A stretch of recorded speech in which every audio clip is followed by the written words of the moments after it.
official film report of a test of atomic weapons at Enewetak Atoll. This test took place in the spring of 1951. It was carried out by the 8,500 members of Joint Task Force 3, men drawn from the Atomic Energy Commission, its contractors, military, industrial, and educational laboratories, and from the Army, Navy, and Air Force. Wood Quesada, United States Air Force. Dr. Alvin C. Graves, Los Alamos Scientific Laboratory, Deputy Commander, Joint Task Force 3, and Scientific Director of the program.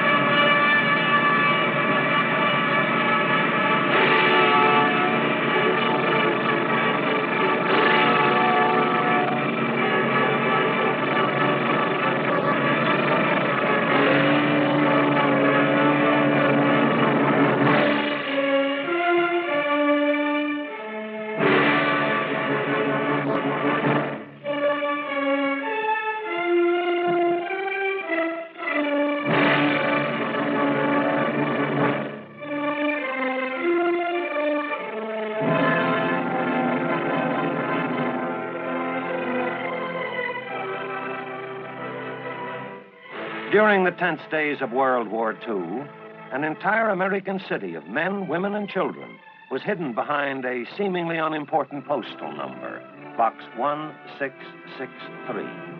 Today, such secrecy is no longer possible. Today, the city boldly and proudly parades the normal pattern of American living. This now appears to be an average city of schools and playgrounds, of houses and apartments, a place to live where men and women can feel at home. But for all of these things, the city is not an ordinary city.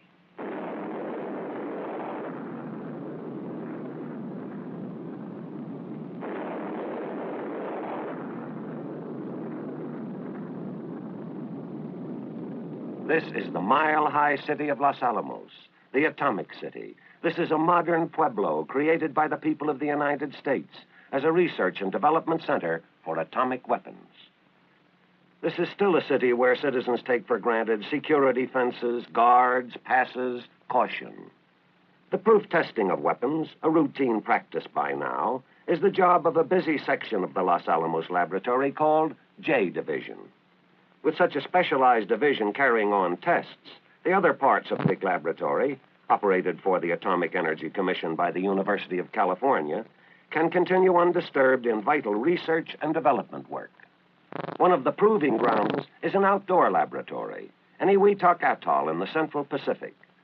This trust territory of the United States has been used before as a testing ground for Operation Sandstone in 1948. But 3 years have passed since Sandstone, 3 years to bring new and improved atomic weapons to this secluded equatorial land, this land of spaced islands arranged like individual beads of a necklace.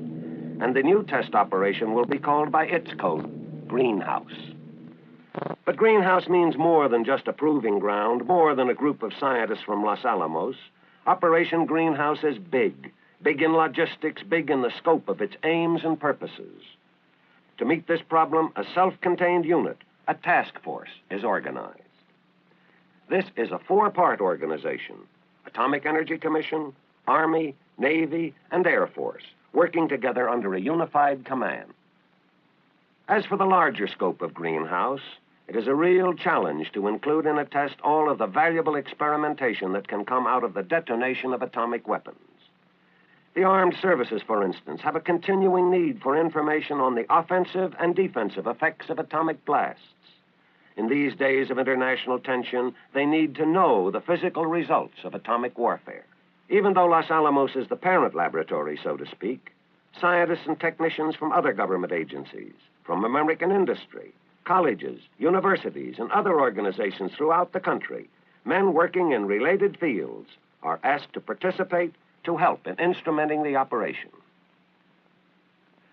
Since Enewetak is a distant and primitive area, men have to leave their stateside laboratories and homes for a period running into months.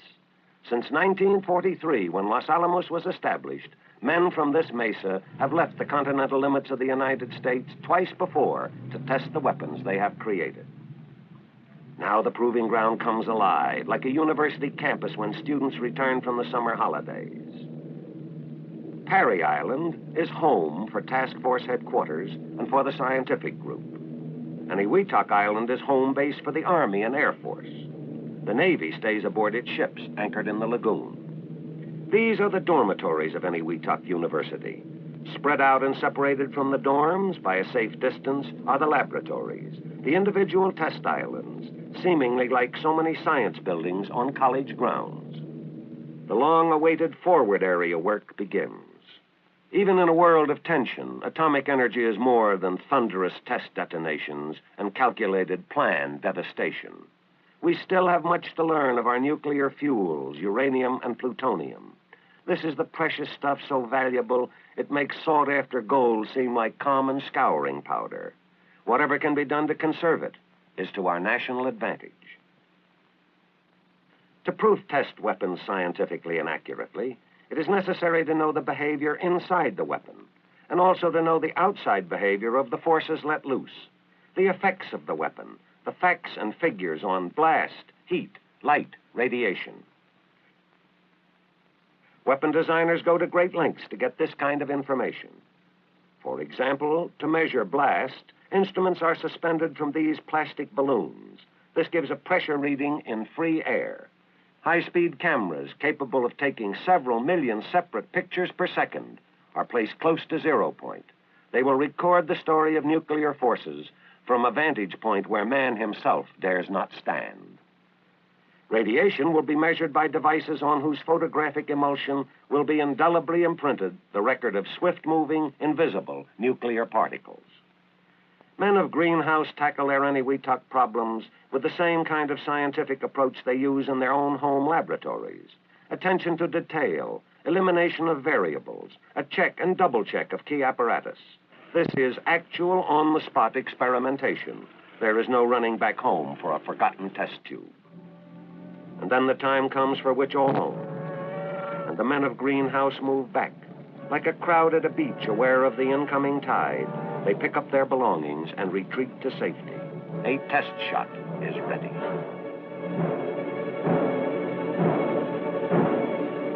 Watch an atomic test. Watch.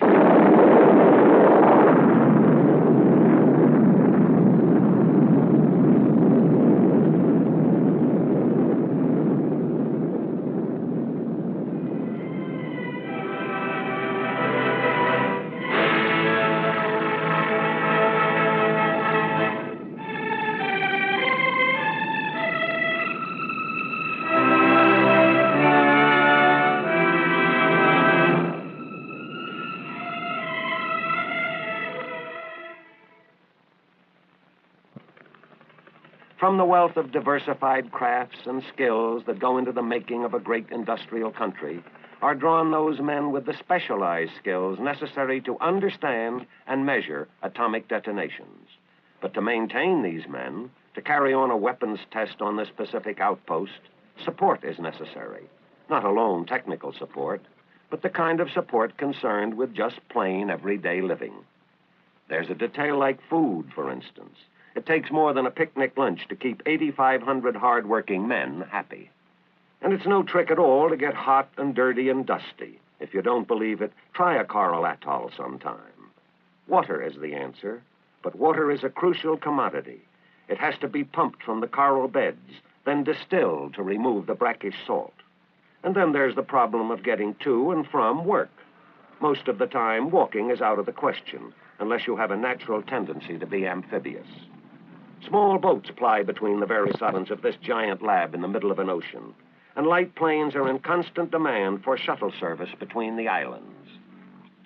Although the armed forces perform the unheralded but necessary job of supporting Operation Greenhouse, it is not their principal role. Like the Atomic Energy Commission, the Army, Navy, and Air Force are here to learn. This is a chance for them to study a weapon still new to warfare. The more the services know about the effects of atomic weapons, the better able they will be to use them, if necessary. To get the answers they need, samples of the type of tools a military man uses are arranged at various distances from 0 point. An armored tank. This powerful land weapon of the Army has instruments mounted inside, which will record the amount of heat an atomic bomb creates in the interior of a steel hull, how much radioactivity, how much pressure. A bomb-proof roof, capable of withstanding an atomic blast directly under the detonation point. Just how thick should it be? How much concrete? How much reinforcement? By studying this building, representative of structures in industrial areas, the Air Force will gather data on the effect of atomic bombs on potential industrial targets. What will happen to this airplane wing when blast and heat hit it? What will be the effect on this fuselage? To be more realistic, these aircraft will actually fly into the blast area and record the results. They will find out how close an aircraft can come to the heart of the explosion without suffering serious damage. All of these things to learn more about the tools of atomic warfare. At Joint Task Force 3 headquarters on Parry Island, the commander and his staff make their final decisions for another 0 hour. Weather information from the scattered outlying meteorological stations, from the reconnaissance squadrons, comes funneling into headquarters. Precipitation, winds aloft, cloud cover. The weather situation is good. The decision is made. Now, in dramatic pre-dawn darkness, the drone aircraft are ready to take off on their missions. Giant planes without a living man on board, and with all their tons of weight and thousands of horsepower, flown by a remote control officer on the ground through an incredible gadget in his hands. On signal, the first safety crew abandons its drone. Comes now the fantastic achievement of a 4-motor bomber taken safely off into the air by those distant magic fingers, which then, with even mightier magic, switch the manless controls of the drone aircraft to a mother plane aloft. Each mother hovering impatiently to take its crewless baby on through the darkness, guiding it into the unknown.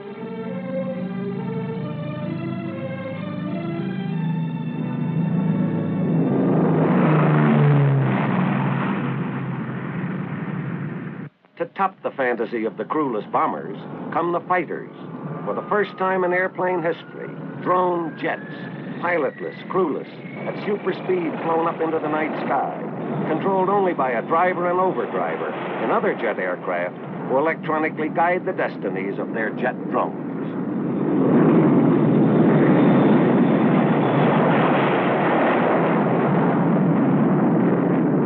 As in previous atomic tests, the drones are flying laboratories for the scientists.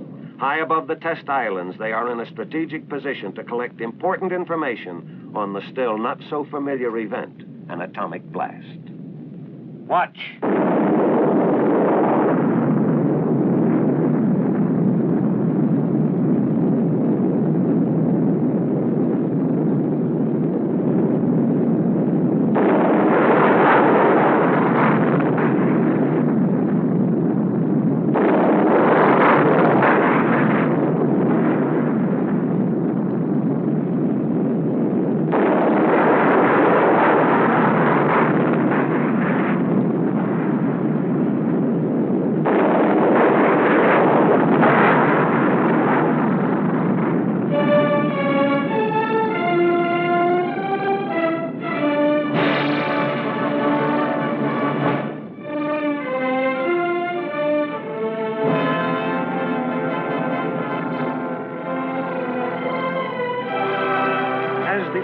Services bring themselves up to date with the results of the latest atomic weapons, the men of science are thinking beyond current weapons. They are exploring new horizons, looking for data basic to the science of nuclear physics. Atomic investigators cannot tell whether their calculations were right or wrong merely by watching a weapon go off. They must find out what goes on inside. They must attempt to look into, to understand further the invisible world of the atom. It is difficult work, complex, thought-provoking, calling for mental courage and physical stamina. Without delicate instruments, they would be lost. For what they're searching for is in a world so small that the average human mind balks at trying to conceive of it. We speak so glibly of time, yet do we have any idea of a millionth of a second? Instruments such as these oscilloscopes have the ability to measure events that occur during the sub-fractional span of a heartbeat, of the 1/1,000,000th part of a second. But atomic energy is not being channelized to weaponeering alone. To learn more about the effects on human life, medical experiments are being run. Test animals will be used to enable men of medicine to learn what pressure, heat, and radiation does to living tissue. A nation gearing up to an effective civilian defense program must have all the answers. Facts about radiological medicine, detection devices, protective materials. As an illustration, these mice will be exposed to varying doses of atomic radiation, and medical men will study the results. Information gained from buildings will help determine the vulnerability of United States buildings to atomic attack, so that adequate civil defense planning may be carried on. Materials are to be exposed which are considered as potential fire hazards in atomic warfare. Such information will influence defensive thinking. It will aid in the selection of materials, design of equipment and structures, disaster planning. And so, while tests which can affect the security of a nation wait, while naval vessels make their ceaseless security patrols, while radar scans the skies, while military police guard the beaches, in the master control station, a door is closed, padlocked, the single key put in the pocket of one man, head of the firing party. No one will enter here until the party returns from its final round of checking circuits, closing switches, making ready for the release of nuclear forces.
The firing party returns to its home island, and all is put in readiness. Before the break of day, another momentous blast will light the pre-dawn sky over Enewetak, set into being by a mechanical gadget called a sequence timer. 8 minus 1 minute.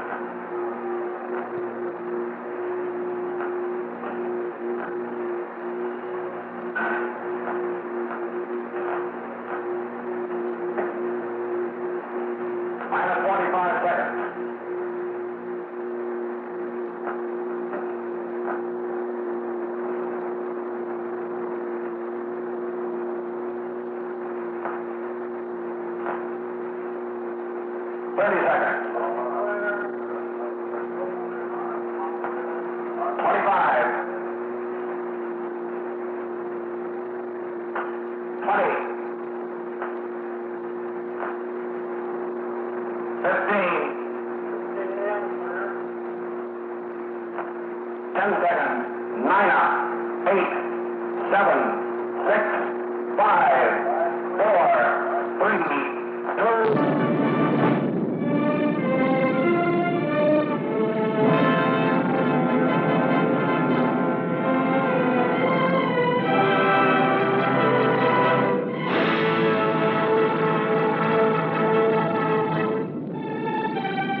The fifth series of atomic tests to measure and understand the nuclear forces of the atom is over. Enewetak Atoll proving ground shrinks again to garrison size. But preparations must be made for another series of experiments. The need for continuing tests of atomic weapons is self-evident. We need now, as never before, to expand our knowledge in the field of atomic weaponeering. If any one group of people recognizes the urgency of time, It is the people living and working on this isolated mesa in New Mexico. The men of Los Alamos return to their mile-high, security-guarded laboratories to continue with the development of nuclear weapons and important research in many other aspects of the atomic energy program. The people of this mesa well know the important responsibility placed on them. For what answers are found within a seemingly insignificant building, what happens behind the wire fences, what a man carries home with him, and for security's sake will not speak of, these things are vital to Americans everywhere. The city, once secretly hidden behind Post Office Box 1663, today is so actively and openly engaged in the atomic energy program that it can no longer be cloaked behind a postal number. For this is the city designed and dedicated to the study of nuclear forces in the atomic age, a study which concretely means to the American people that new, improved atomic weapons have been developed and proof-tested. The nation's stockpile position has been bettered. We have added another stone to our small pile of knowledge about the complex nucleus of the atom. We have gained important offensive and defensive knowledge on the effects of atomic blasts on military equipment. We have also learned necessary, realistic lessons for our own protection. We have studied defense for the individual, defense for the nation. As a result of atomic tests, such as Operation Greenhouse, we are gathering the know-how, the strength to defend that which we prize so highly, the land that is our heritage, this land that is our home.